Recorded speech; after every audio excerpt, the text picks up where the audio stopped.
इस प्रकृति में आके हमको 3 तरह का क्लेश भुगतना पड़ता है। वो क्लेश है एक आध्यात्मिक क्लेश।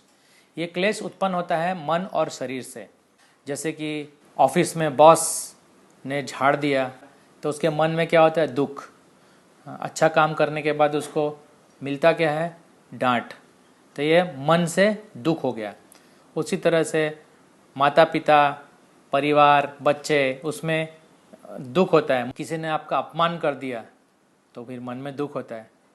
दूसरा यह है कि आपके शरीर में आज दर्द हो रहा है, सिर में दर्द हो रहा है, पेट में दर्द हो रहा है, तो क्या हो गया, ये शरीर का कष्ट है, पीड़ा है। तो ये जो क्लेश है इस तरह का, उसको बोलते हैं आध्यात्मिक क्लेश।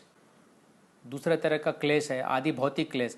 ये कैसे होता है, एक जीव दूसरे जीव को जो परेशान करता है उसके हिसाब से होता है। जैसे कि अभी ये जो वायरस है, वो वायरस भी एक जीव है ना। वो आपके शरीर में प्रवेश कर गया तो आपको पीड़ा होती है और बीमारी, मृत्यु भी हो सकती है। उसी तरह से बैक्टीरिया है, जीवाणु है, जीवाणु, हाँ, एक जीव। मॉस्किटो, मच्छर काट लिया तो कभी कभी डेंगू हो के भी आदमी मर सकता है। सांप काट लिया तो सांप से काटने से मृत्यु भी हो सकती है। कोई सड़क पे चल रहा है और किसी ने गोली से मार दिया, मर गया। एक जीव ने दूसरे जीव का हत्या कर दिया, तो ये क्या हो गया, आदि भौतिक। ठीक है। और एक और क्लेश है जिसको बोलते हैं आदि दैविक क्लेश। आदि दैविक क्लेश मतलब ये प्रकृति में जो असंतुलन होता है उसके बिगड़ने से क्लेश आता है। जैसे कि अतिवृष्टि, बहुत ज़्यादा बारिश, या फिर बहुत ज़्यादा सूखा, या फिर ये जो हम देख रहे हैं महामारी, कभी प्लेग आ जाता है तो कभी स्वाइन फ्लू आ जाता है। तो ये सब प्रकृति के द्वारा दिया गया क्लेश है, ये अचानक नहीं आता है। और प्रकृति के द्वारा क्यों दिया जाता है, क्योंकि जो मनुष्य है बहुत ज़्यादा प्रकृति का शोषण करता है। जैसे कि पेट्रोल के लिए हजारों किलोमीटर नीचे ज़मीन में, धरती में ड्रिल करना पड़ता है, वो क्लेश ही है। जो पृथ्वी माता है वो उसको ये पसंद नहीं है, तो इसीलिए पृथ्वी माता नाराज हो गई है। वो ठीक से हमको उपज नहीं दे सकती है, गेहूँ चावल वो ठीक से नहीं आता है, कम कम होते जा रहा है सब कुछ, क्योंकि पृथ्वी जो है वो सफ़र कर रही है। हम इस प्रकृति के कठोर नियम के अंतर्गत हम जकड़े हुए हैं। इसी अवस्था को बोलते हैं बद्ध अवस्था। हम सनातन हैं, भगवान कृष्ण के अंश है, लेकिन अभी हमने प्रकृति के ऊपर प्रभुत्व जताने के लिए हमने तरह तरह के उपाय ढूंढने का प्रयास किया है। तथाकथित सुख को ढूंढने के लिए प्रकृति का दुरुपयोग करके उसके कठोर नियम के अंतर्गत हम फंसते चले गए हैं। तो इसीलिए जब हमको इस प्रकृति में जो प्रकोप चल रहा है उससे बचना है तो हमको क्या करना चाहिए, ये मनुष्य ही समझ सकता है।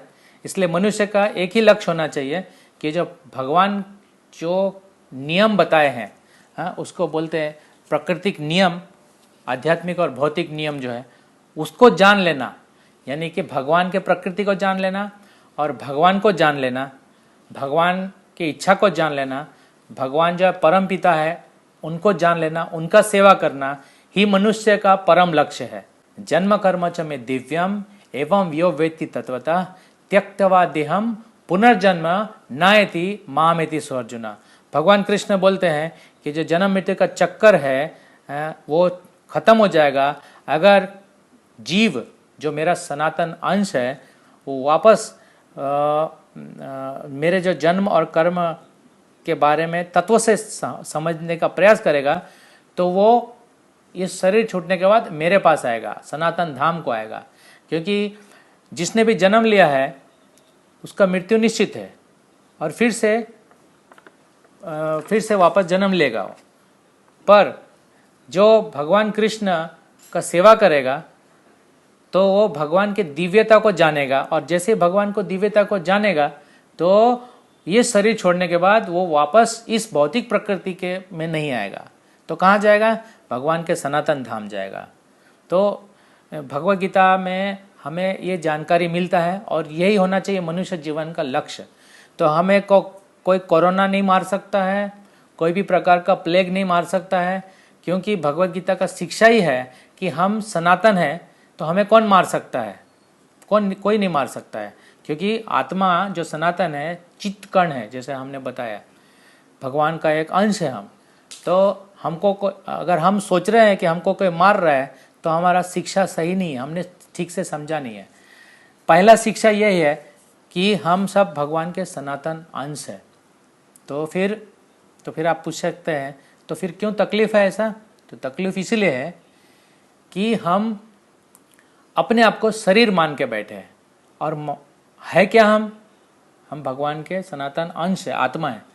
तो भय और शोक के कारण हम इस प्रकृति में आए हुए हैं। भगवत गीता का पहला ही महात्म्य है, गीता शास्त्रम इदम पुण्यम यह पठेत प्रायत पुमान भय शोक आदि वर्जिता।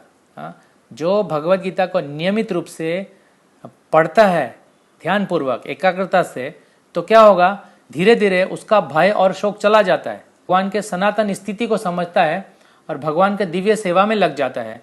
और ऐसा होने के बाद वो इस शरीर जैसे ही शरीर समाप्त होगा, शरीर है तो हमें तो कार्य करने हैं, तो किस तरह से इस शरीर में रह के कार्य करने हैं भगवान गीता में बताते हैं। भगवत गीता में 5 विषय का चर्चा है। वह है ईश्वर, दूसरा विषय है जीव, तीसरा विषय है भगवत गीता का वो है प्रकृति, फिर चौथा है काल, 5वां विषय है कर्म। तो भगवत गीता में ये 5 विषय का विस्तार पूर्वक चर्चा है। तो इसलिए आप लोग अगर सुनेंगे ध्यानपूर्वक तो आपको जरूर लाभ मिलेगा। हरे कृष्णा।